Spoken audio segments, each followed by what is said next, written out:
And could you give me a big warm welcome for Sam, who's telling a story about a jacket, a hat, and a dropped voice.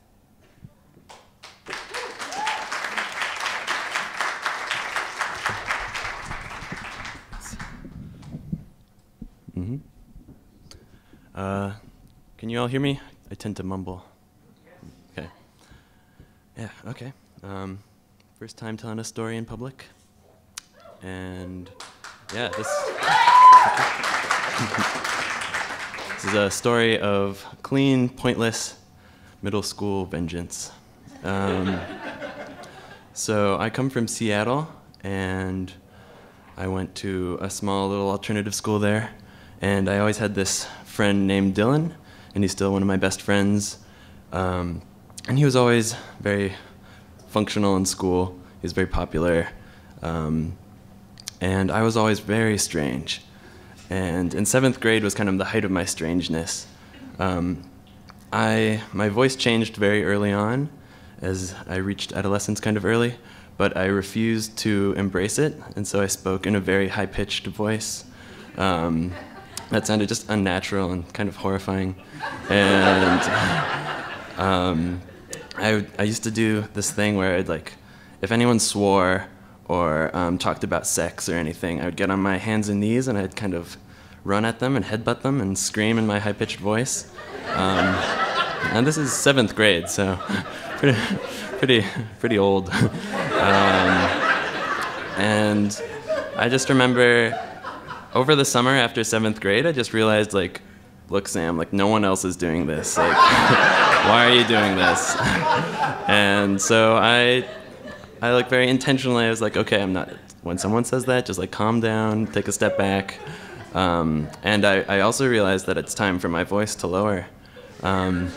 So just the first day of 8th grade, without telling my parents or anything, I just walked to school, and when I got to school, my voice was just this low.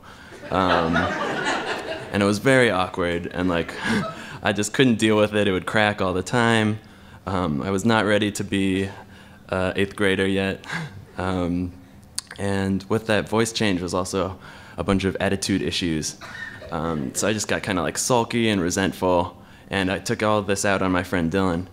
And I don't know why, just over that semester and the next semester, I just got more and more angry at him and resentful of him. And he didn't do anything. He was just great, always. And I just built it up to insane amounts. And I don't know why he kept sticking with me. But I don't know. I'd insult him, get annoyed with him, kind of try and subtly pay him back for this perceived thing that he was doing to me. And it all kind of came to a head halfway through spring of the next year. We were going down, biking around. We went to a thrift shop, and we got together. We shared the money. We got a nice little sports jacket that was brown, and I thought made me look very dashing. And we decided we would share it. And some days I would wear it, some days he would wear it. And so the next day I wore it to school, and everyone loved it. They thought I was the best-looking guy. And they complimented me on it. And then 2 days later, he wore it. And they all forgot I had worn it first. And they loved it on him. And in fact, he wore it the next day after that, and the next day after that, and he refused to give it back. And this was just I was just oh, now all my hatred is just realized I was right. He's a terrible person.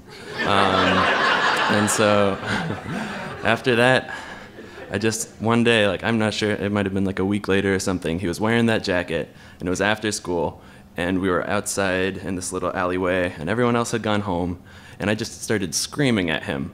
I was just so angry, and I told him everything, and it was pointless, so he just was okay, Sam, and he left.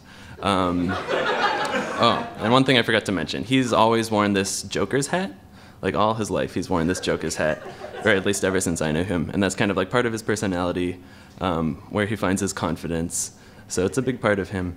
And as he was leaving, that kind of fell out of his backpack, and it was on the ground. And so I just had a moment where I knew what I was about to do and knew I shouldn't do it, but I did it anyway. I went over and I picked up his hat, and I just ripped it to pieces, and I threw it in a dumpster. And yeah, the next day I told him.